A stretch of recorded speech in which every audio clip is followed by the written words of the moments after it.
जब जब जीवन में भक्ति का प्राकट्य, भक्ति का प्रवेश होगा, जीवन अपने आप ही प्रकाशित, दिव्य, सुगंधित, सुवासित और स्वयं को ही सुगंधित नहीं करेगा, समाज को भी सुगंधित करेगा। ये भक्ति का लक्ष्य है, भक्ति का यह कर्तव्य।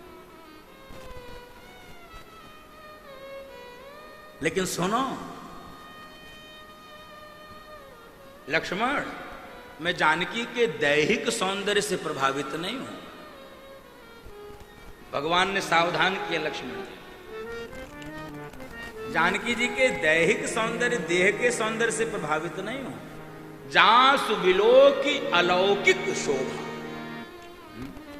इसलिए मैं बार बार निवेदन करता हूं, सुंदरता दो प्रकार की होती है, एक चमड़ी की सुंदरता होती है और एक चरित्र की सुंदरता। चमड़ी वाली सुंदरता अस्थायी होती है, क्षणभंगुर होती है, नाशवान होती है। कितने दिन तक चमड़ी की सुंदरता बनी रहेगी? शनैः शनैः समाप्त हो जाती है, शनैः शनैः समाप्त। चरित्र की सुंदरता, भीतर की दिव्यता, जासु विलोक अलौकिक शोभा। भगवान कह रहे हैं मैं जानकी के दैहिक सौंदर्य से नहीं, मैं जानकी के दिव्य सौंदर्य से प्रभावित हो रहा हूं। और सुनो, हमारा मन तो स्वप्न में भी कुपंथ पर नहीं जाता, हम तो स्वप्न में भी पर स्त्री का दर्शन नहीं करते। भगवान कह रहे हैं अरे हम तो रघुवंशी हैं।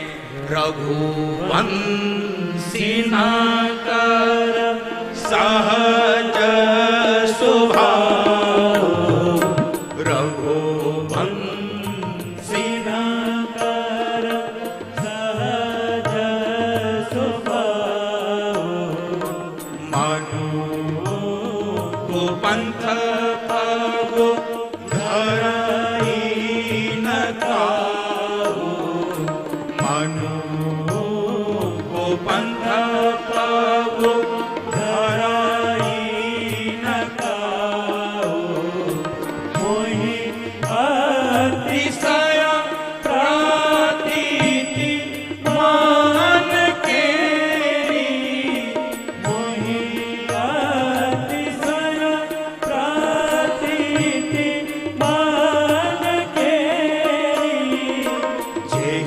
सपने हूँ पर नारी न हेरी, जेहि सपने हूँ पर नारी न हेरी।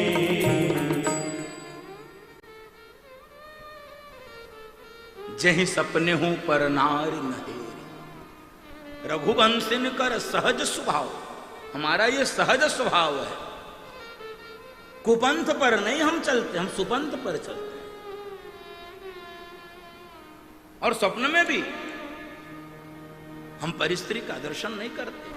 परिस्त्री तो हमारे लिए मां के समान होती है। मातृवत परदारेषु पर द्रव्येषु लोष्ठवत, आत्मवत सर्वभूतेषु यह पश्यति च पंडितः।